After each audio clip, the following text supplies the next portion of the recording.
Great. Thank you and welcome once again to the East Africa Infrastructure Financing Day. My name is Eva Wariga. I am the Chief Executive Officer of the East Africa Venture Capital Association.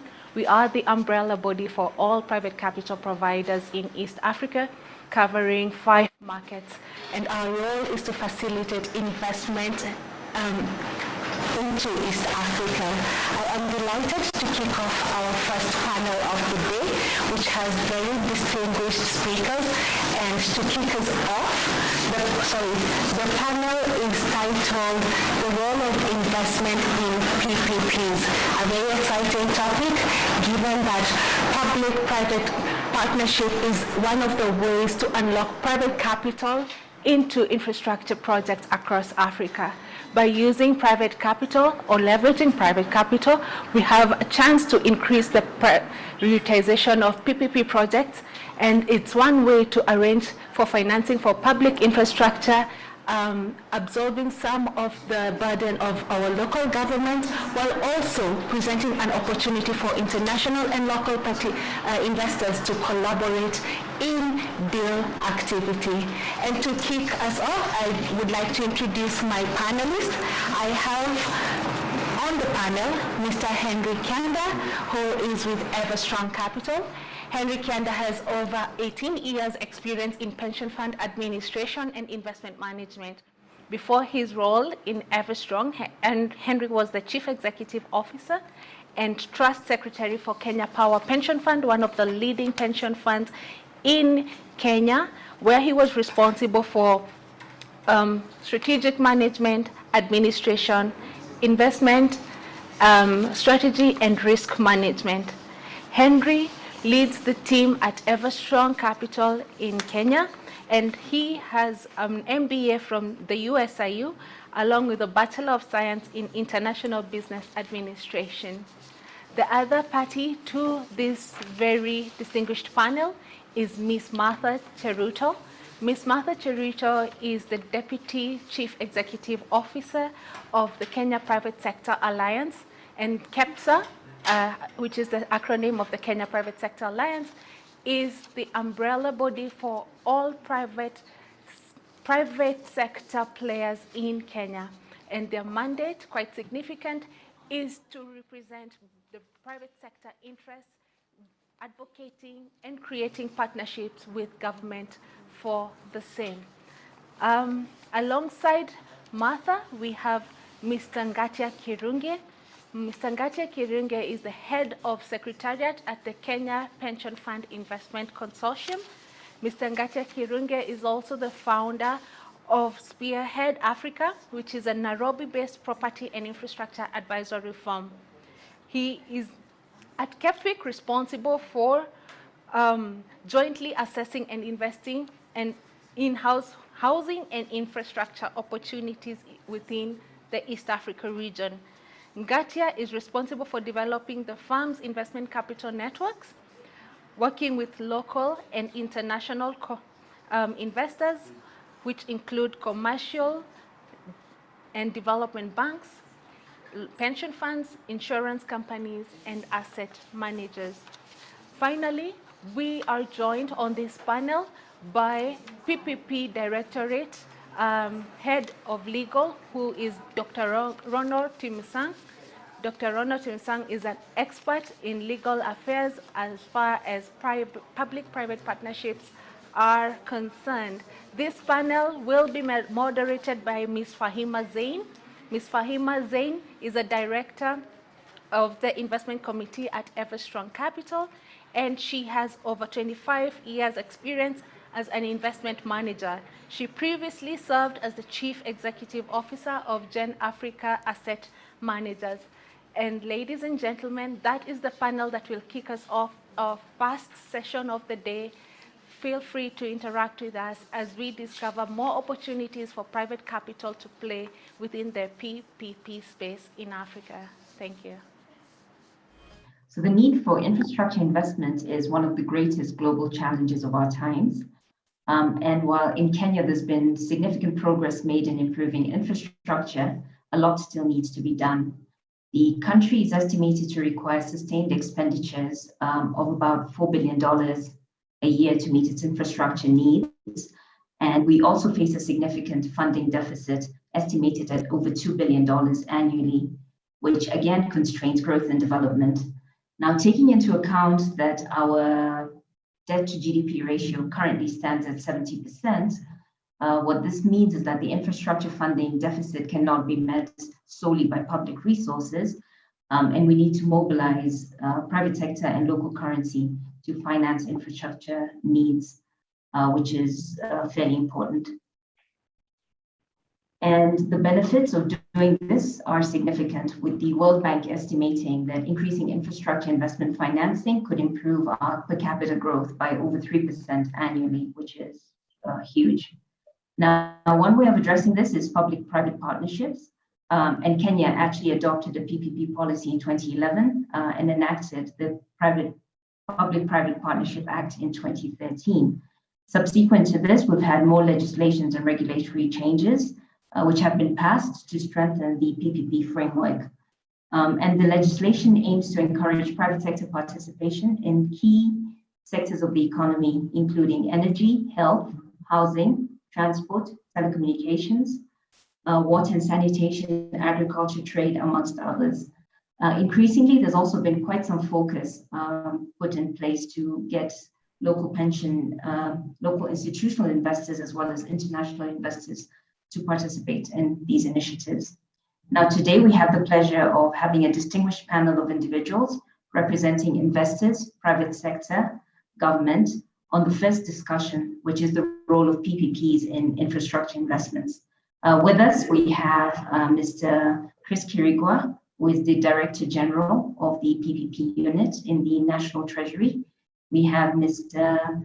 Ngatia Kirungie, representing KEPFIC, which is the Kenya Pension Fund Investment Consortium. We have Mr. Henry Kianda, representing Everstrong Kenya. Martha Chirito, representing KEPSA.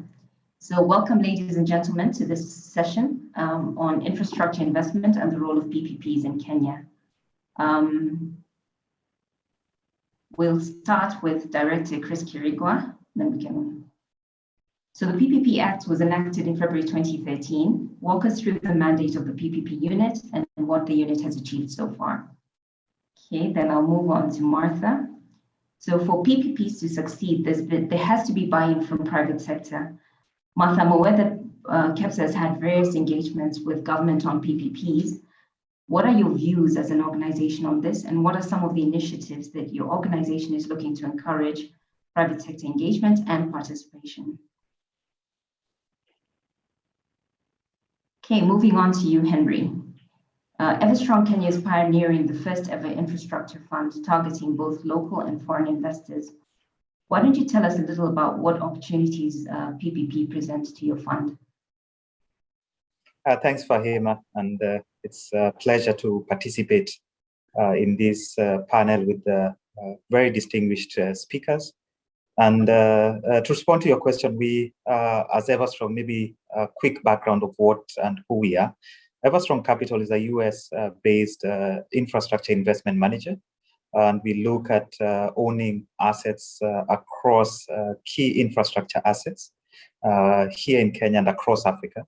But we are currently focusing our efforts on raising a fund that would be focused on Eastern Africa.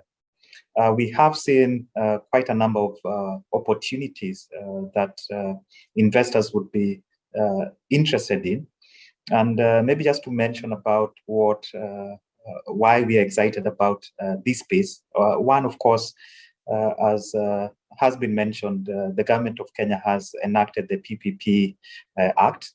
And this act provides for the participation of private sector in the financing, construction, development, operating and maintenance of infrastructure assets across the country through concessions and other types of contractual agreements, and has established institutions to regulate that space.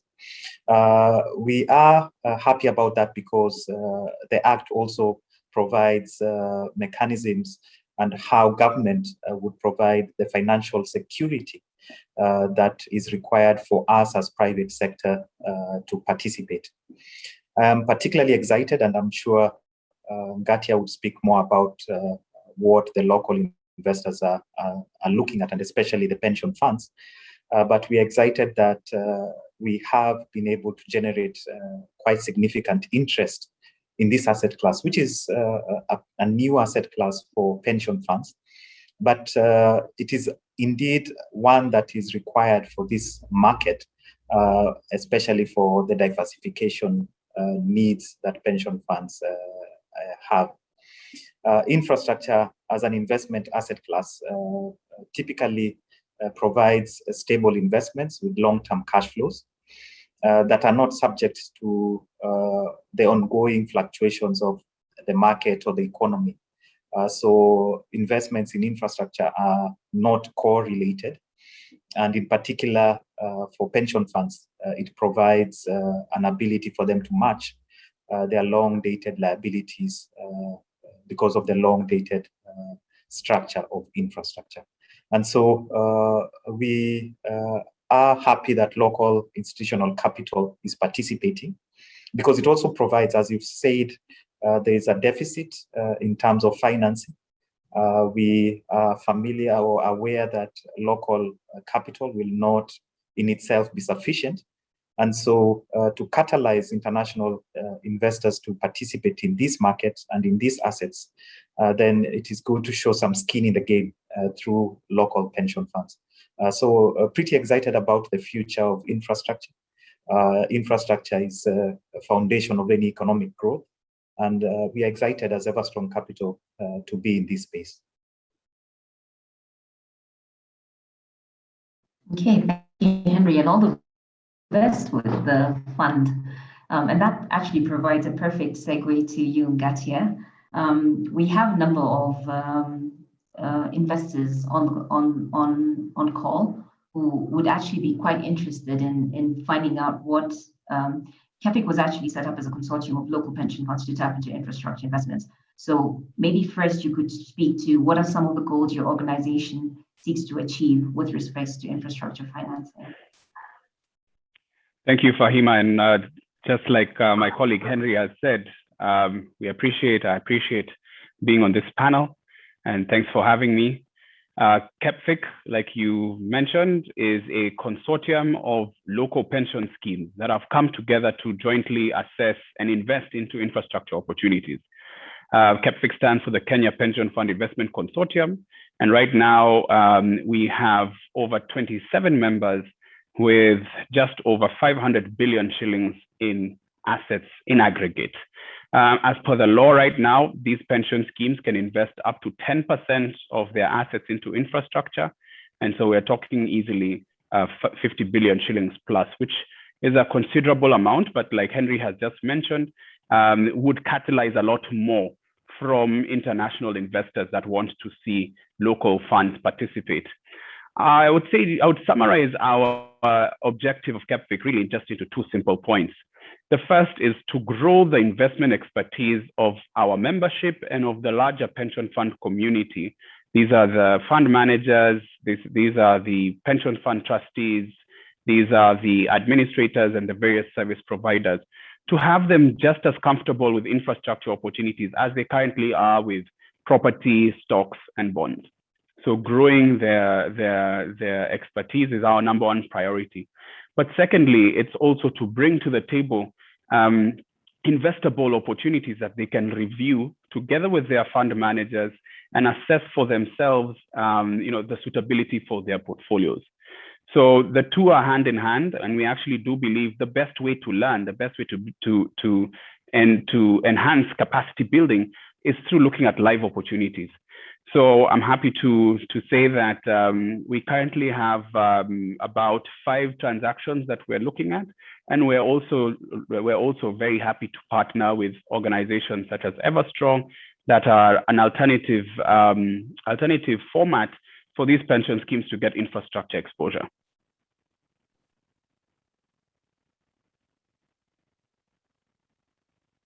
Thank Thank you, Ngatia. That actually sounds like some progress is actually being made on the front. Henry, just turning back to you, in terms of the PPP space, what opportunities does Everstrong Kenya actually see that could be well suited towards your mandate? Thanks, Fahima. I believe there are multiple opportunities, as you said in your introduction, and as Chris has said, there are opportunities across sectors. And we are particularly interested in opportunities in the infrastructure space. This includes energy. So we are looking at opportunities to participate in distributed power or captive power, to provide energy to communities that need energy. We are looking at pipelines, ports under the transport bucket, looking at roads under the road annuity program. We're also looking at projects within the ICT space, data centers, fiber network, and telcos. In telcos, we look at cell towers, all of which provide a lot of good opportunities. It provides the security, as I said, the financial security that is required to make investors comfortable. And also in the social infrastructure space, looking at housing as well as healthcare. So there are multiple opportunities that we are looking at, excited about the prospects. And I can reassure trustees that infrastructure as an asset class, it may be new here, but there are statistics out there in Europe and North America where, for instance, pension funds have invested over 30% of their funds in the alternative space. I'm also very happy to partner or to be to collaborate with KEPFIC. KEPFIC has, as Ngatia has said, wants to build capacity, which is needed for people like us to thrive among the trustees. And so I must say there are multiple opportunities. Currently, the alternative investment space for pension funds is a measly 1%. So there is room for growth, as Ngatia said, both within the KEPFIC consortium and other pension funds in our market. Thank you for that, Henry, which actually then leads nicely to my next question, which will be to you, Ngatia. As we mentioned, pension schemes are actually well suited to invest in long-term assets because one, it not only helps diversify their portfolios, it actually helps reduce their risks and gives them potential for superior long-term returns. But as we've said, current assets in Kenya, I think, are about estimated at 1.3 trillion, which actually gives scope, if you take the 10% allowance, for them to invest up to 130 billion. Yet, as we've seen, infrastructure investments are probably less than 1%. What do you think are some of the challenges that are actually preventing trustees from investing in these assets? And what is KEPFIC specifically doing to help overcome some of these challenges? That's a really good question. And it's one that really is at the heart of why KEPFIC was formed in the first place. It's very clear that in international markets, pension schemes and other institutional investors are heavily geared towards alternative assets in general and infrastructure particularly. But we don't see that here in Kenya. And even more so, to make it a little bit more glaring, is that there's a lot of infrastructure development happening in our country right now. And it's being undertaken really by a lot of private foreign investors. And these private foreign investors have mobilized capital from their own domestic institutional investor community. But we're not doing the same. And so when we asked the market this question, when we asked our local pension schemes, why aren't you participating in infrastructure yet? We see foreign participation, and yet it's very clear that diversification is important and that there will be what you're calling superior returns as a result of infrastructure. And we got four main points. The first is that there's limited awareness of the opportunities to start with. And that's not surprising because until now, very few people have seen pension schemes as a source of long-term infrastructure investment capital.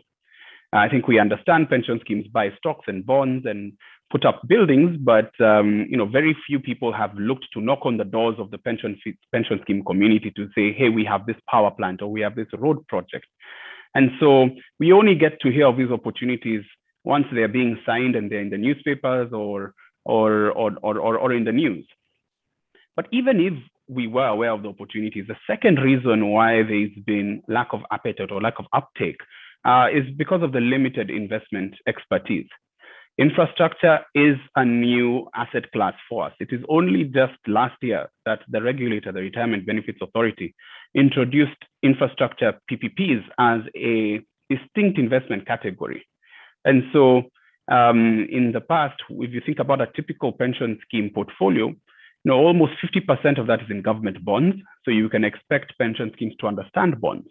About 15% is in equities, so you can expect them to understand equities, and the balance is split between property and fixed deposits and the likes. Yeah, and so all of those asset classes are well understood, but infrastructure, because it's coming later in the game, internally within the pension schemes and also within the fund management community, that expertise to assess projects there has never been the need for that in the first place. So it's understandable why it's lacking.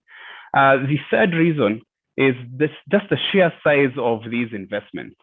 You often hear that they go into the billions of dollars, for example, if you're thinking about a large road project, for example. Now, typically that would be out of reach of even the largest of pension schemes here. And I think we have about 1,300 pension schemes, at least registered pension schemes, the majority of which are small. And by small, I mean even under $10 million. Yes, so under $1 billion shillings easily. And so individually, these pension schemes have been unable to take advantage of opportunities because of mismatch between their own size and the capital required. And finally, the last point or last hurdle to investment was regulatory uncertainty. The question is often asked, what does the regulator think about this asset class X, whatever it is? And in our case, it's infrastructure.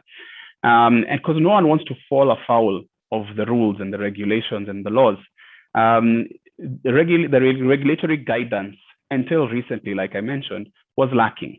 I'm happy to report that has changed and that the regulators are very much positive and in favor of what KEPFIC is doing. And so are very happy to clarify and to provide guidance on how pension schemes can invest into infrastructure. So those four reasons are actually the reason why KEPFIC was formed. So first of all, to build the expertise of our membership and the community. So that ticks the box of increasing investment expertise. Secondly, it's to actually go out to the market and speak to the banks and project sponsors and transaction advisors so that we are actually aware of the opportunities. So when they come to us, number one, will come to us, and number two, we'll be ready to receive them and we'll be able to assess those opportunities. The third point for KEPFIC's real existence is to address that the mismatch between the size of the opportunities versus what we can do individually as pension schemes. And this is where we pool together, where we'd be looking to pool together investment capital from our members, and together we can do a lot more than we can do individually. So we could have a situation where you have a small pension scheme that's putting in 10 million shillings, and that's combined with a larger pension scheme that's putting in 100 million, right? Whereas before, the scheme that only had 10 million, there's very little they can do with that.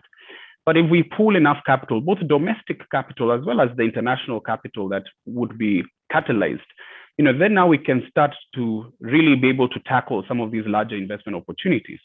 And I mentioned the regulator, so KEPFIC is in continual discussion and engagement with the Retirement Benefits Authority, the Capital Markets Authority, and with other stakeholders such as the Nairobi Securities Exchange to provide that regulatory certainty and to also try and provide some kind of liquidity to our investments.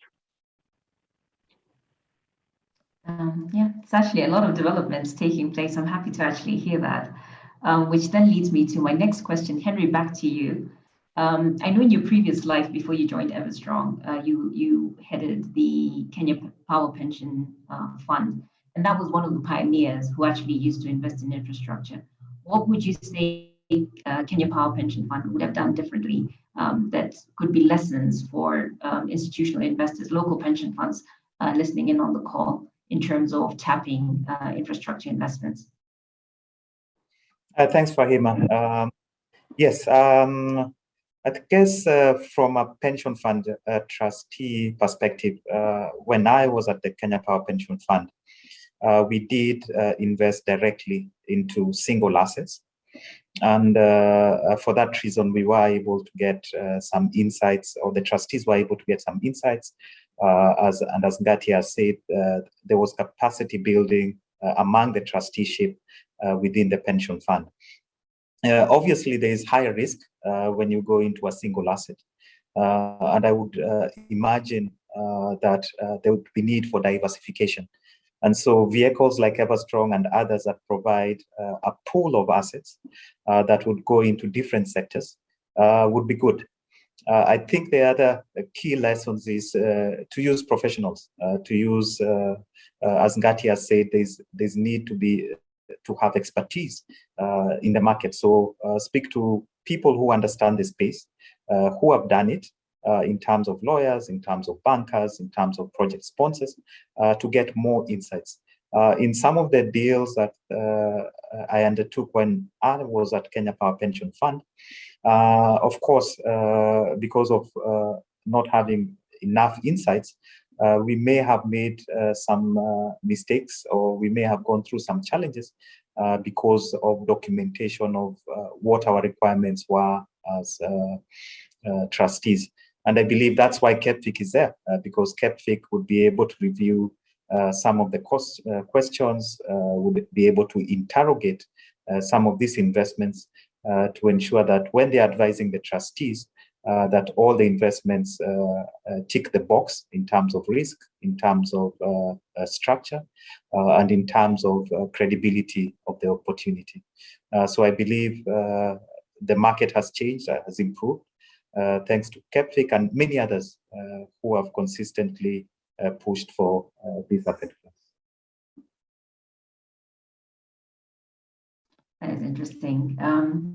Ngatia, back to you. You mentioned the need, and that's one of the challenges that I always used to see when I was in the industry myself, the need for smaller pension schemes to actually participate. Because if you look at a lot of funds that comes to the market, the minimum investment size will be tagged maybe at $1 million, which puts it beyond the ability of smaller schemes to actually participate. From a regulatory framework perspective, has that been addressed to allow funds to actually pool together? As you mentioned, that being one of KEPFIC's goals, to ensure that smaller schemes can actually participate. From a regulatory, from the RBA perspective, does that actually allow for pooling of investments by smaller schemes to be able to actually tap into this? Thank you, Fahima. And I'll just say very simply, the regulations certainly do allow the pooling of funds for as long as you stay on the right side of the restrictions, in terms of allocation restriction. So if a small, whether it's a small or a large pension scheme, if they're investing into infrastructure right now, they have that 10% allocation that they can utilize. And whether they utilize it through a direct investment, whether they utilize it through being pooled together into a direct investment, or whether they utilize it through getting into a fund, for example, all three are acceptable, and all three have been tested with the regulator and are in line with the direction that the regulator would like us to go towards. Because remember, the regulator is also as concerned about these smaller pension schemes and their performance and their ability to meet their long-term obligations as they are with the larger pension schemes. And so there's nothing in our laws or regulations that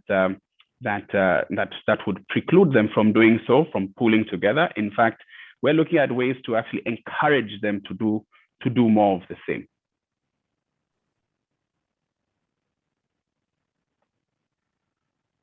Okay, thank you. So Henry, the last final question for you.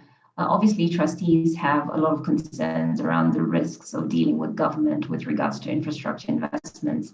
From your perspective, how would you address, or what would you say to them to address some of these concerns around the risks involved in investing in infrastructure projects?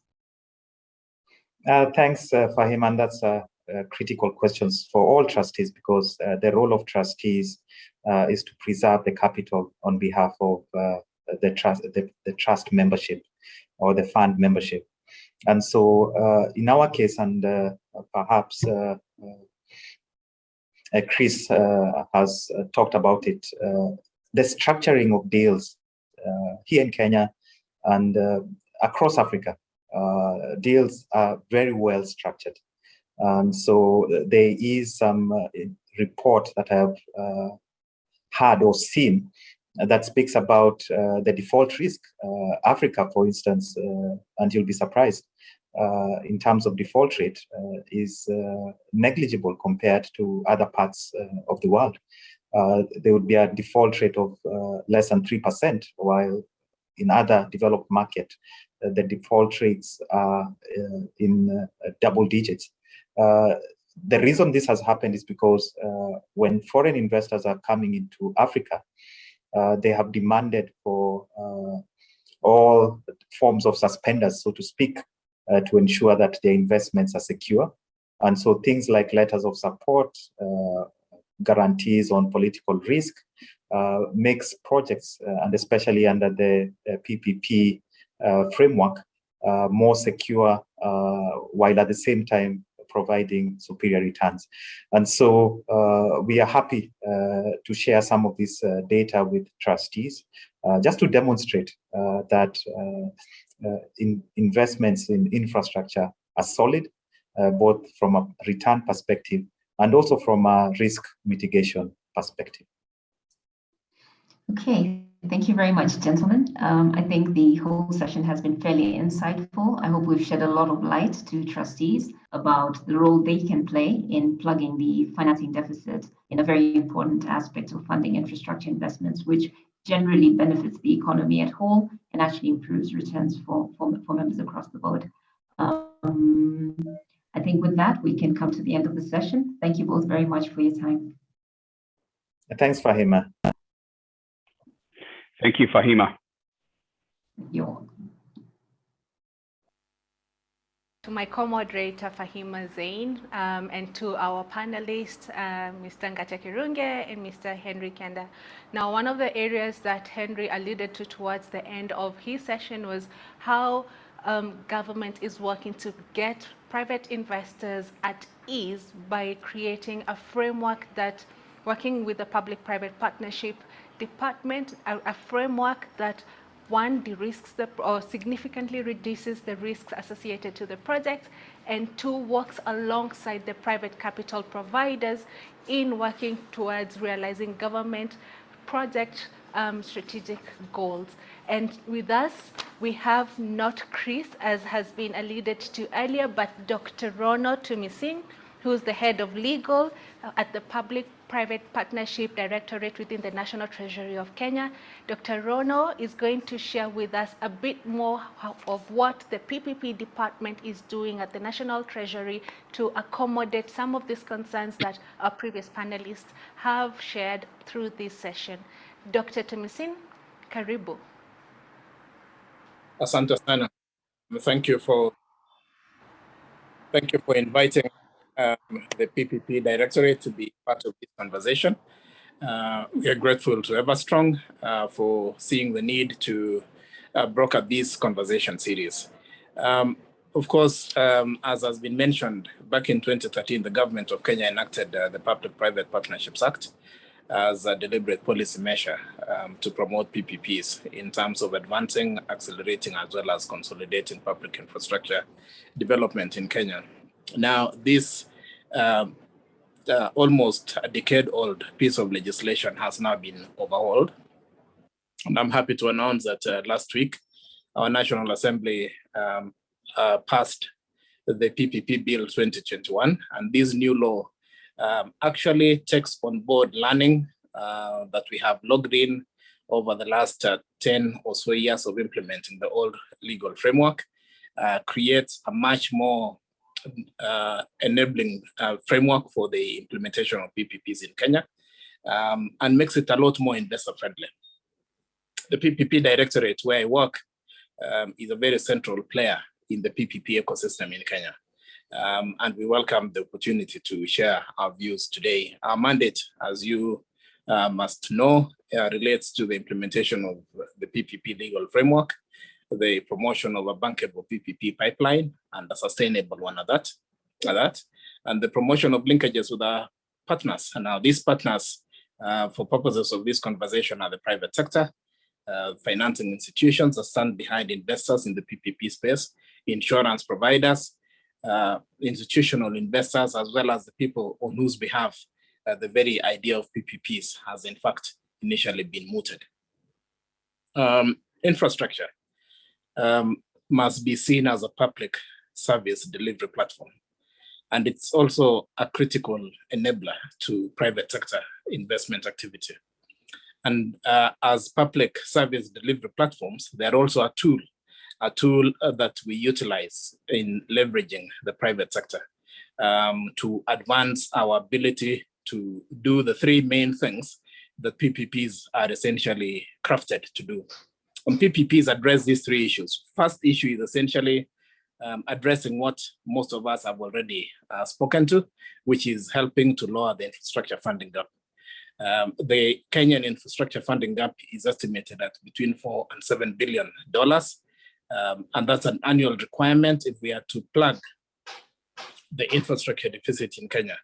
And for us to become a middle-income economy at the level envisioned under the Vision 2030, we need to invest this kind of money over the next 10 years. Now, this is a massive resource base and a massive infrastructure funding deficit that cannot be found purely within the public sector, and hence public-private partnerships. So resource mobilization is one of the key agendas why we do PPPs.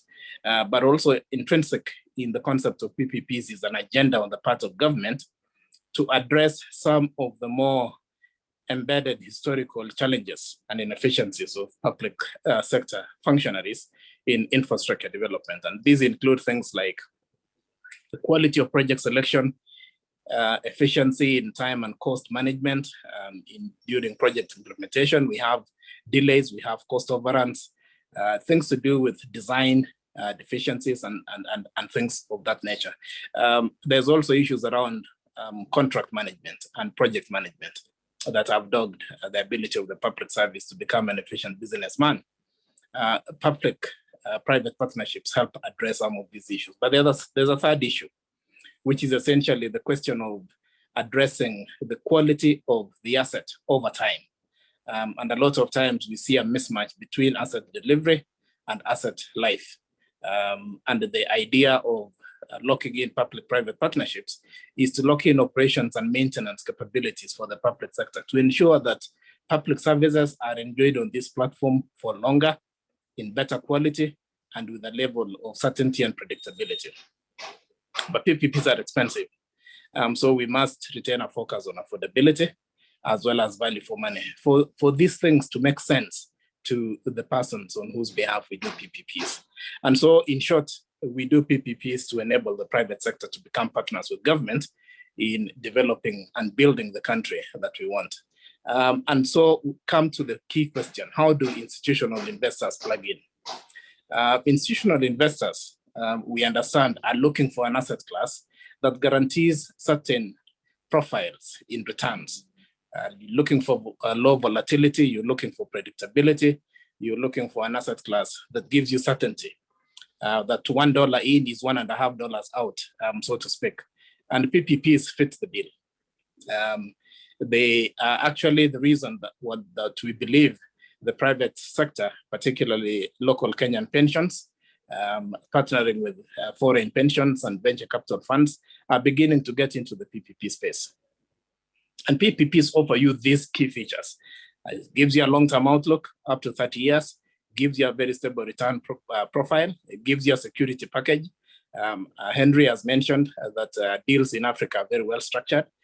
Gives you a security package that delivers more or less a fail-safe mechanism against the downside of project failure. It builds in elements of transparency that allows investors to monitor, to project, as well as to anticipate the kind of asset performance over time.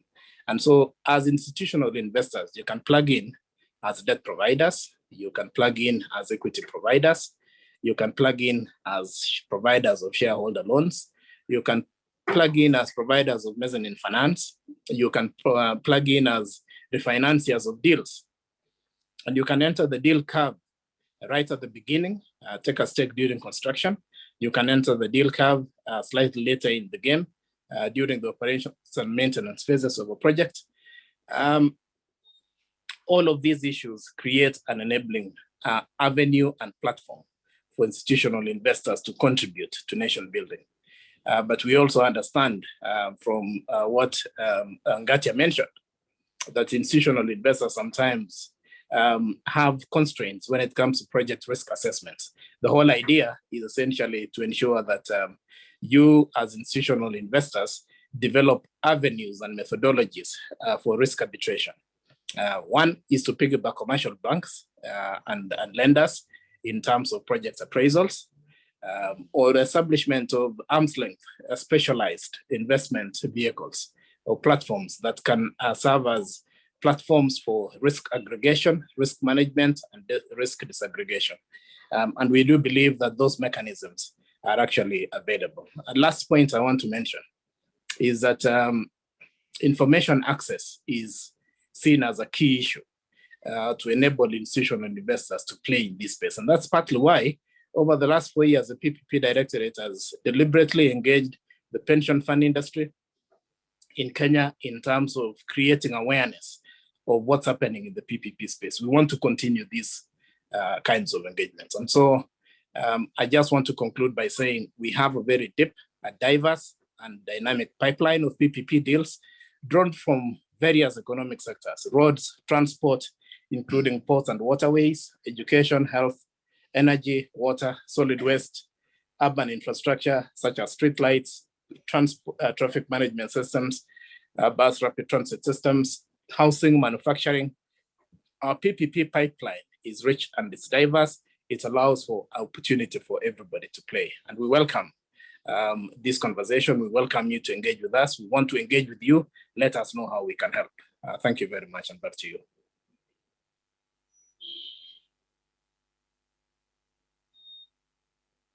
Dr. Tumisin, and we are grateful to have you. We have heard from the Directorate of the PPP within the National Treasury of Kenya. And just to recap a few things that Dr. Tumisin highlighted is that the PPP unit welcomes the partnership between private institutional investors to work alongside the government in realization of their strategic project priorities.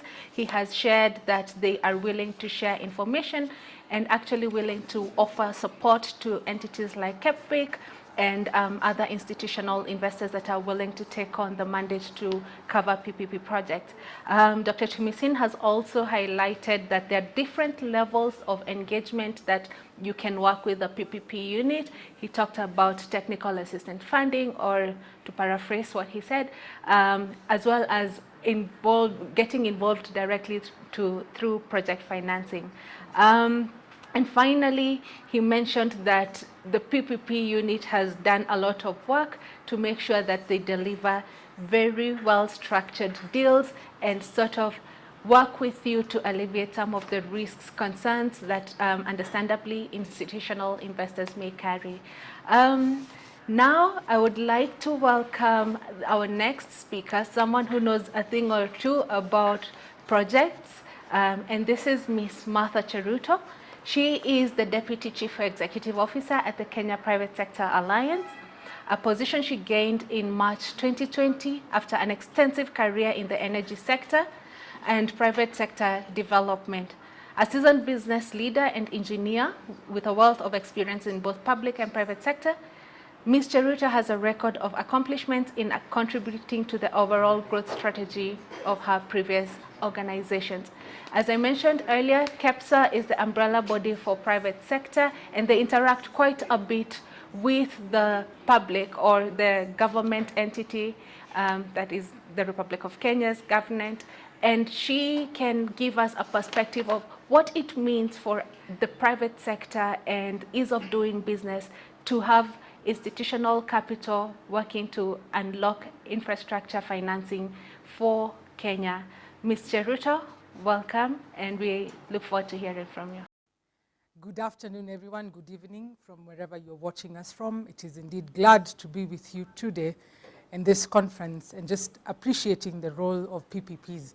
And as KEPSA, we're truly honored and feel privileged to give our perspectives as the apex body of the private sector. To introduce to you who KEPSA is, Kenya Private Sector Alliance is the umbrella apex body of the private sector in Kenya, which brings together local and foreign business associations, federations. We have professional bodies, corporates, including multinationals, both large, small, and even SMEs within this country, to speak with one voice. When we're speaking in one voice, when we're engaging the government, when we're engaging the development partners, and even other stakeholders on cross-cutting policy issues.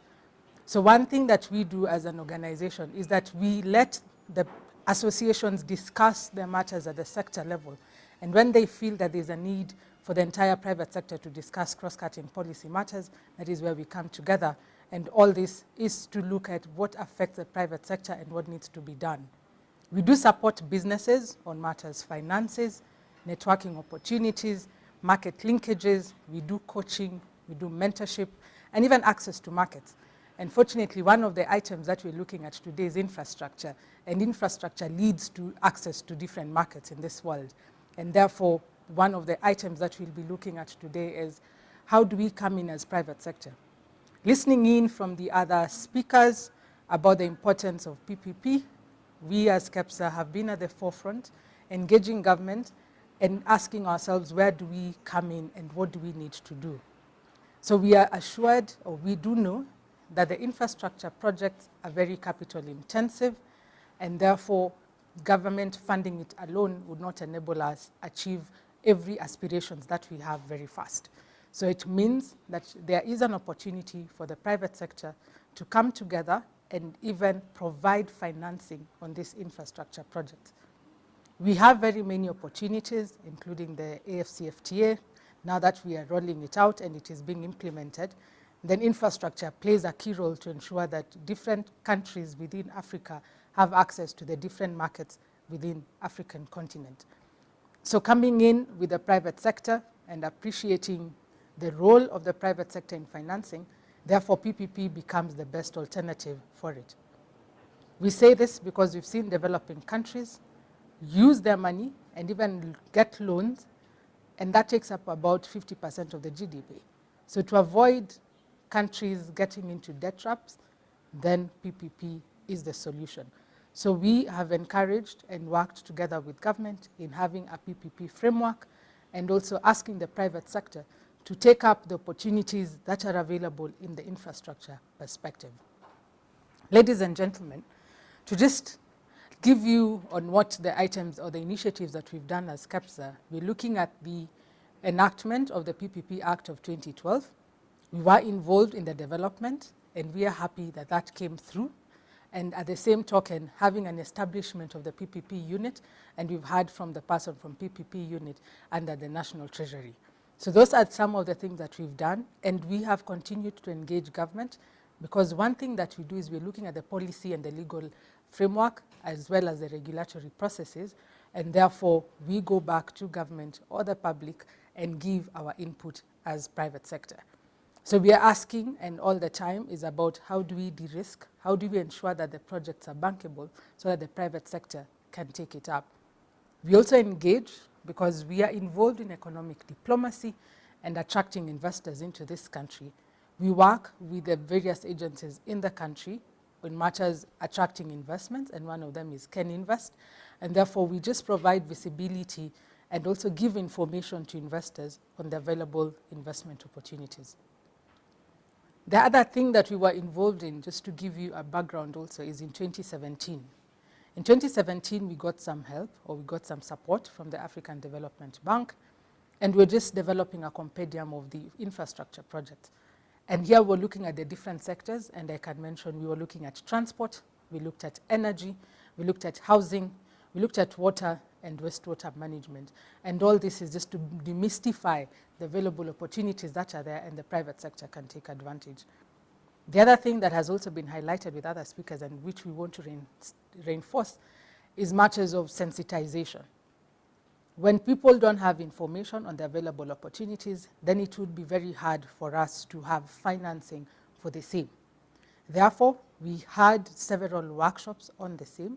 We're looking at the available projects, we're looking at the requirements, because we have to give information to anyone who's planning to invest in this place. We're also sharing information on standards and any other information that they wanted to know, and which opportunities within the different sectors are highlighted. And at the same token, asking ourselves, how do we best improve the PPP procedures so that the private sector can get in? And part of what we have done and identified is that, yes, there were some challenges. And those challenges could be the bankability of projects, the public support. Of course, we spoke about the insufficient awareness. But at the same time, while we had got these challenges, we also provided solutions together. And private sector, we always say that a challenge always becomes an opportunity. So these challenges became an opportunity on how best to still integrate private sector into the framework of developing infrastructure. We noted that there were some issues also in terms of relocating communities where infrastructure had to pass through, looking at in terms of compensating, but through the public-private dialogue platforms that we have as KEPSA, we managed to ensure that these processes or these barriers were, were resolved, and therefore the projects could continue. So for us to continue encouraging the private sector participation, we engage National Treasury.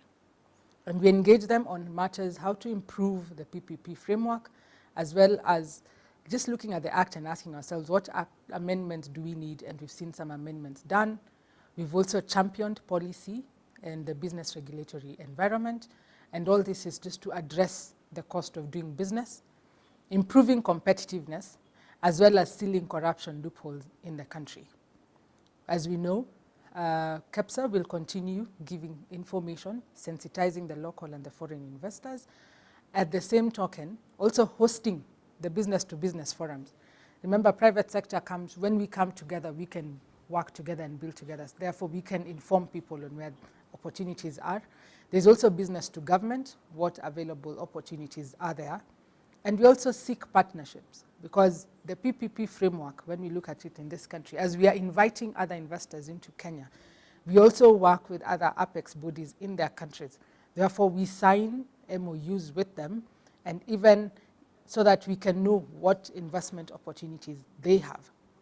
And this apex bodies, part of it, and part of the activities inside is to give information, as well as the available investment opportunities, and even co-financing is part and parcel of our discussions with the other apex bodies. So generally, ladies and gentlemen who are on this call, it has been a great journey for the KEPSA to just look at what do we need to do, because infrastructure brings in investment. We want to grow our economy by double digits. We have the Vision 2030 that we have to implement. We have the Big Four agenda, and all this cannot be left to one party only. And that is why private sector comes in, and having a dialogue and having a public-private partnership framework is very critical. When we discussed, or when we're looking at pension or insurances coming in terms of infrastructure, we know matters to do with liquidity risks. And therefore, we have seen them, again, limited to the beneficiaries of the ones who are contributing to these schemes. So that is one other thing that we have seen. And therefore, it comes in, and we continue asking ourselves how best, and then what else could we do in this matter. So while investment in the public infrastructure has very high social and economic value, then we know that it also brings in the multiplier effect. Therefore, mobilizing long-term financing sometimes becomes challenging. And how does it become challenging? Because you can consider a project or a road in terms of even energy, much as transport or housing. Those are long-term projects. So, but with the environment that we are in, we have seen changes in tax, we see policy regimes, we look at uncertainty in revenue expectations, we are looking at land acquisition matters, and therefore, then with that in mind, what do we do on the contrary? What are we asking the government to ensure that private sector comes in? We are asking for predictability. You want to know that by the time you're investing or putting in your finances into a certain infrastructure, then for a certain period of time, this is the tax regime that will be there. This is what will happen. So there is certainty that we are asking for, and also predictability. And one way is to have a national taxation policy that basically will reduce the unpredictability and the changes in the tax regime that we have. And it will also inspire confidence among investors and attract investment in the country. The other thing that we also do, and we are happy that we partner with various organizations and even government, is to market Kenya as an investment destination. And when we do that, we are giving opportunities and informing people of the available PPP opportunities. And even as I highlighted earlier, we also sign MOUs just for cooperation in facilitating investment both ways. As I finish, it is also part of co-financing that I talked about. We are looking at refinancing arrangements and all these other solutions that we give as private sector. Just to conclude and to let you appreciate what we have also done when we're looking at this year in holistic perspective, is that through the PPD pillar, where we're engaging government, we're engaging the policy people, we're looking at the legislation, we're looking at the presidency and the executive, then we come in and talk about sustainability pillar, because as we how sustainable are these projects and how sustainable is the financing. So we ensure that sustainability is incorporated by every party involved so that we are able to sustain all the projects and sustain the development of this infrastructure, because infrastructure is key when we come to matters investment and ensuring economic growth of a certain country, and this being Kenya. Then we want Kenya to be the investment hub and a go-to destination for investments. Therefore, the private sector is keen to work with government, and that is the public sector, on just increasing the infrastructure that we have in this country so that we can grow and achieve our goals that we have as a country. Thank you very much.